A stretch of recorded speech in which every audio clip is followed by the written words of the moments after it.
Olá pessoal, sejam bem-vindos. Esse é mais um vídeo sobre a teoria X-barra da gramática gerativa. Nos últimos vídeos nós temos falado sobre as categorias funcionais da periferia esquerda da sentença e temos visto que a categoria CP pode ser desdobrada em um conjunto de várias outras categorias, cada uma responsável por codificar um tipo de informação. E nós vimos então que nessa periferia esquerda, nós teríamos um FORCE-P, que codifica o tipo da sentença, se ela é interrogativa, declarativa, imperativa.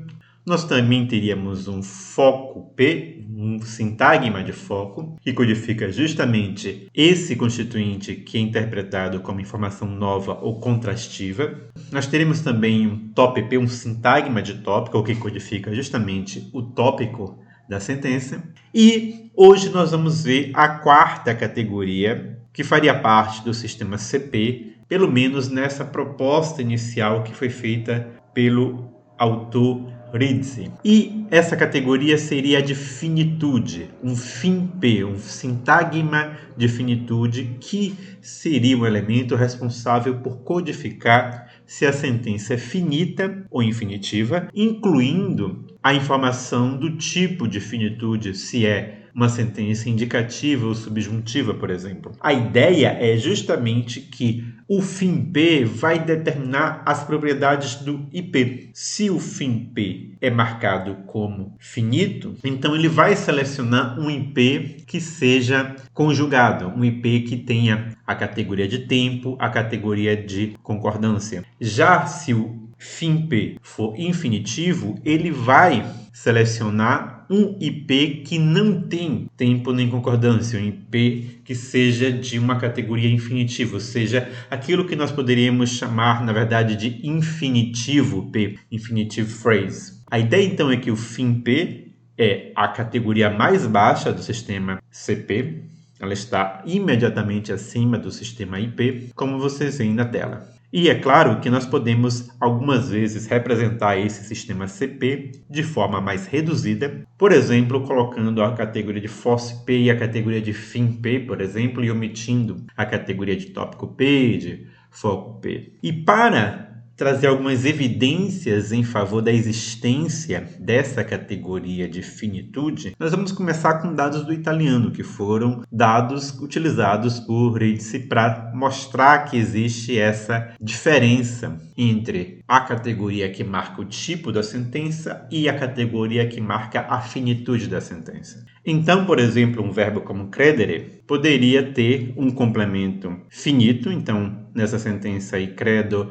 che loro apprezzerebbero molto il tuo livro, creio que eles apreciariam muito o teu livro, nós temos justamente um complementizador do tipo que introduz uma sentença finita, uma sentença conjugada. Já em 2, nós temos a versão infinitiva dessa sentença, creio apreciar muito o seu livro, em que em italiano nós temos a sentença subordinada introduzida por outro elemento, ao invés do que nós temos o elemento di como essa espécie de conjunção que introduz a sentença subordinada. A princípio, nós poderíamos colocar esses dois elementos aí como codificando o tipo de sentença lá no FORCE-P. Então, por que eu preciso de um FIM-P? Por que eu preciso de um FIM-P? Eu poderia colocar isso aí, talvez, numa categoria FORCE-P, e esse FORCE-P está codificando tudo, se a sentença é declarativa, interrogativa, mas também finita ou infinitiva. Porém, a análise de Ridsey é que esses dois complementizadores são gerados em posições diferentes na sentença. Ele vai defender que o que do italiano é um núcleo da categoria de força, como vocês veem aí na tela,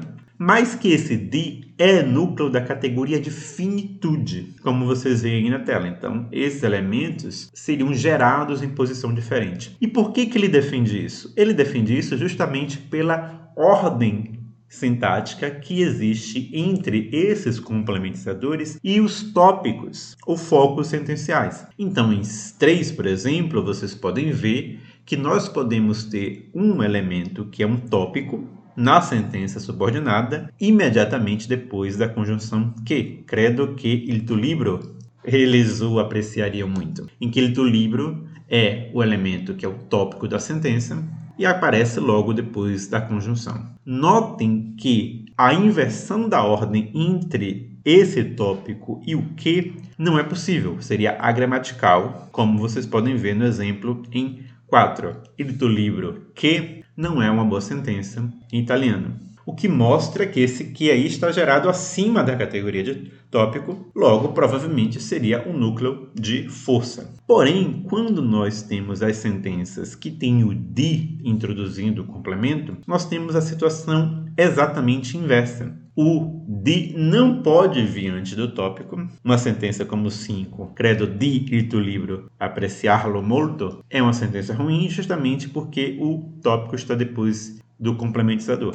Mas a ordem inversa agora é boa, ao contrário do que acontece com o que. Então, o tópico antes desse complementizador é bom. Isso significa que esse de aí deve ser gerado numa posição bem mais baixa na estrutura sentencial, na hierarquia das categorias funcionais. Ou seja, nós podemos realmente assumir que o que é gerado lá no núcleo de força e que o de é gerado em um núcleo bem mais abaixo, que, no caso, seria esse núcleo de fim, de finitude. Outro tipo de evidência para esse caso é quando nós temos, por exemplo, os casos de redobro do que em espanhol, como em 7. Dijo que a este tío que no podia ni verlo. Em que nós temos aí um primeiro que, depois nós temos um tópico e depois nós temos um que introduzindo a sentença subordinada. Em 8, suplicou que essas coisas que no se las dijera, em que nós temos a mesma estrutura. Um que, depois um tópico, depois algo que parece uma repetição do que. A ideia aí é justamente esse segundo que não é um marcador de foco, porque esses elementos aí não estão codificando foco, eles não têm interpretação focal, têm interpretação de tópico. Então, esse que é um outro tipo de elemento. A ideia, então, é que nesse tipo de construção nós teríamos um que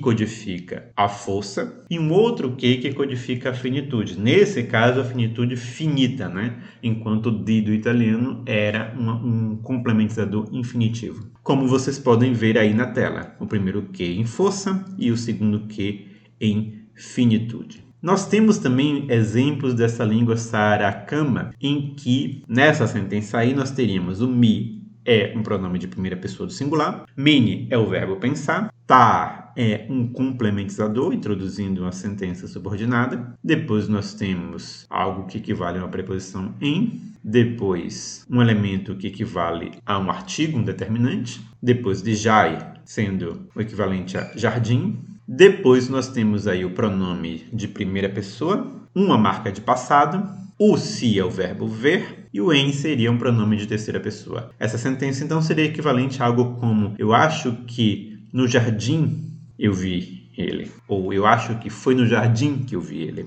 Em que nós temos aí esse complementizador tá, que deve ser um elemento gerado no núcleo de força P, que ele antecede todo o restante da sentença subordinada. Só que há alguns casos em que nós podemos ter a co-ocorrência desse tá com outro complementizador fu.